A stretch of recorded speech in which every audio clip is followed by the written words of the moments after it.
Hello everyone! If you watched my last video, you know how much I liked my flower pour cup and the Master's Touch premix paints from Hobby Lobby. So I was making a different video and I was 4 canvases in when I tested something that completely blew my mind. Welcome back to IngTasy. I'm Vanessa and today I'm doing my own take on Fiona's art famous reverse flower dip technique. I've tried this technique before and unfortunately never had success with the recipe. My flowers never got that beautiful 3D effect until now. Let's get right into it. What I have here is Vallejo Pearl Medium, which I decided to mix with my pre-mixed white paint. This is the plain white paint, not the pearl white that comes in some kits. I had no idea how much of each product I should mix, but I figured 1.5 ounces of medium and half an ounce of paint might just do.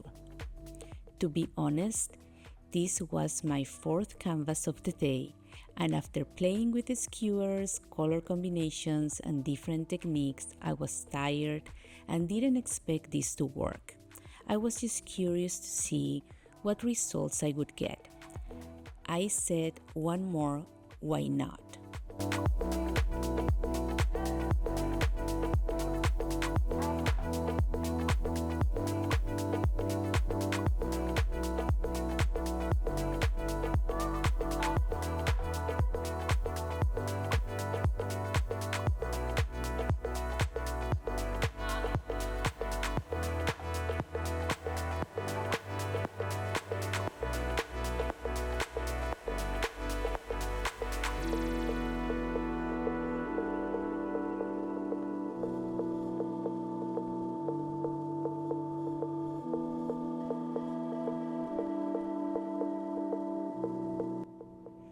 I've found that what's very important for this technique is having your canvas leveled.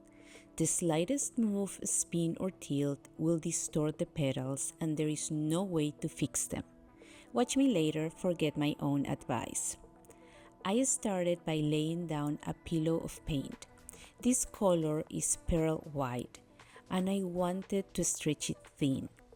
If you leave too much paint in the center, there is a higher risk of cracking.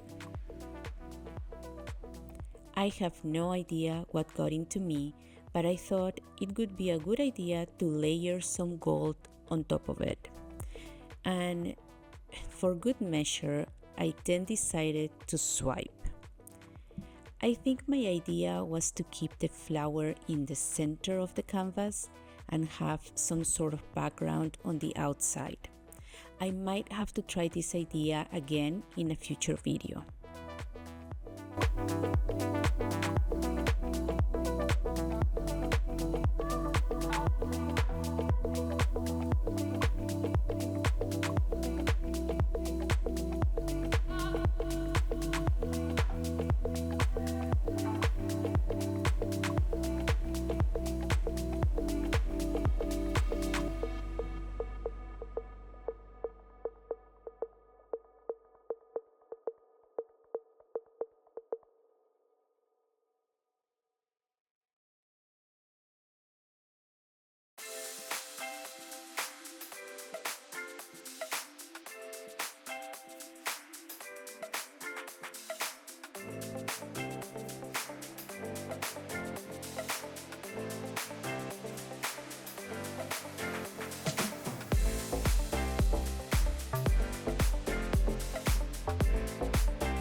Okay, let's work on the flower now.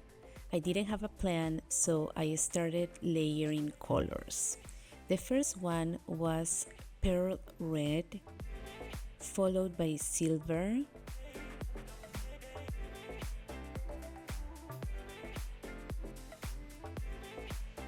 then pearl blue.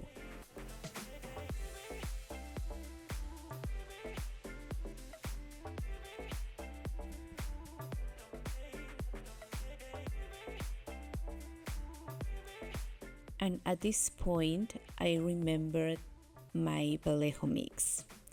I've seen Fiona layer her catalyst mix right after each color. Fiona's channel will be linked in the description box, and you can check out her extraordinary technique under her playlists. So I will continue layering 2 to 3 colors and then adding the Vallejo mix in no particular order. This technique is very forgiving because even if you put down a lot of paint on the canvas like I'm doing here, the napkin that creates the unique effects at the end lifts a lot of it. I was careful to pour my paints just until they reach the canvas.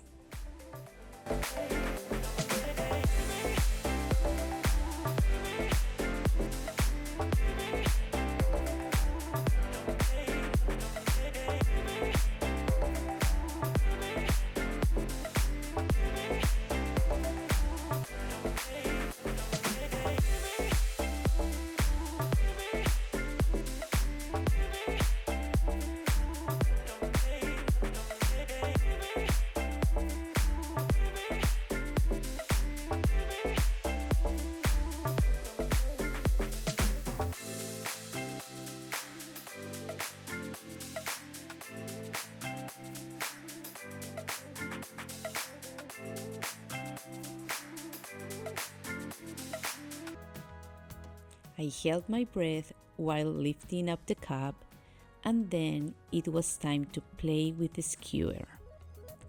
I knew I was going to need the extra paint around the flower so the petals could expand when spinning.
I wanted to create more definition between the petals, so I dragged the sides inward with the skewer.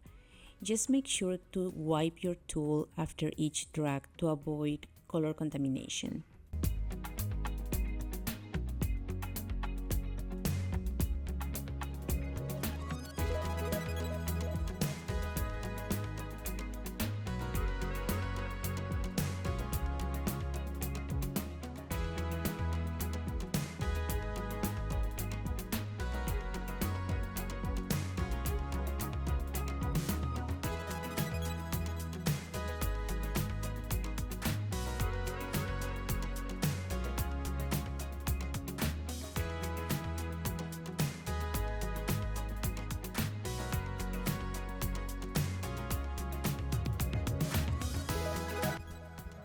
And now for the finish line, we'll be using a very high-end art tool, a piece of paper towel.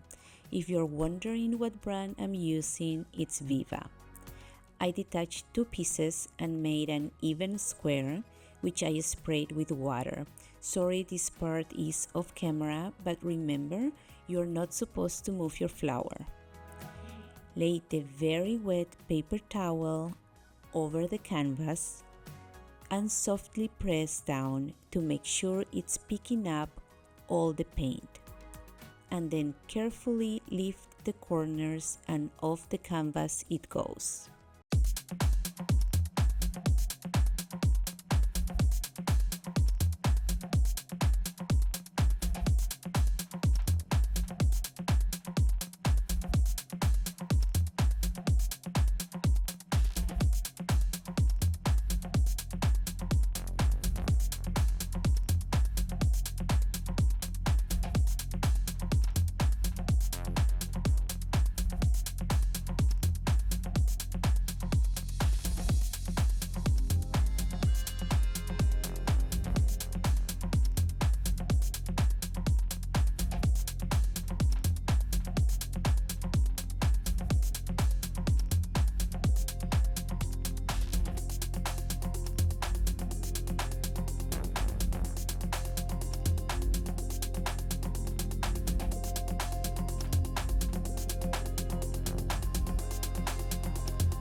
The excitement got the best out of me, and I didn't listen to my own advice when I lifted the canvas to show you all how well this worked.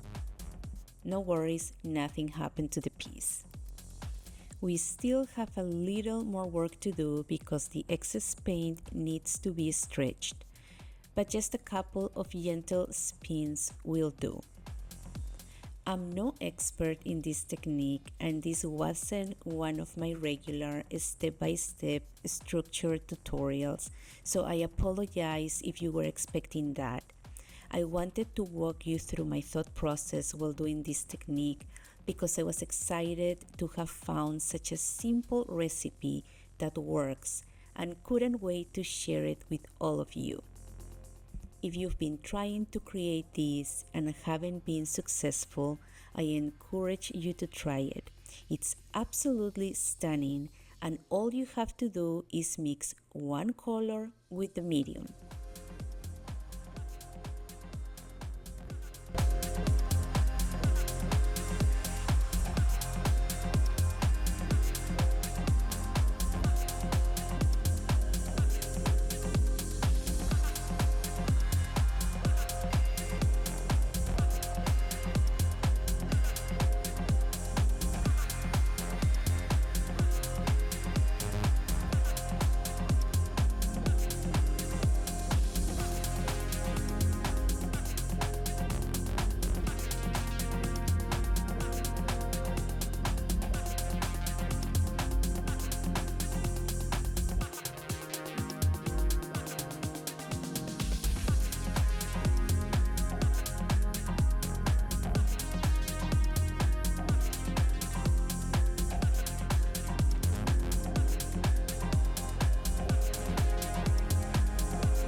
I hope you enjoyed this video and learned something new along with me. Thank you so much for joining my art journey. If you haven't yet, please subscribe, like, and leave me a comment. I always love interacting with all of you. I want to take a moment to give a shout out to an incredible artist and subscriber who generously mentioned my channel to help me reach 1,000 subscribers. Jen White from Jane White Fluid Art. Thank you, Jane, for your kindness. If you love stunning acrylic pour paintings, please go check out Jane's channel. It'll be linked in the description box. Let me know if you'll try this flower dip technique and recipe. Have a wonderful and creative week, and I'll see you in the next one.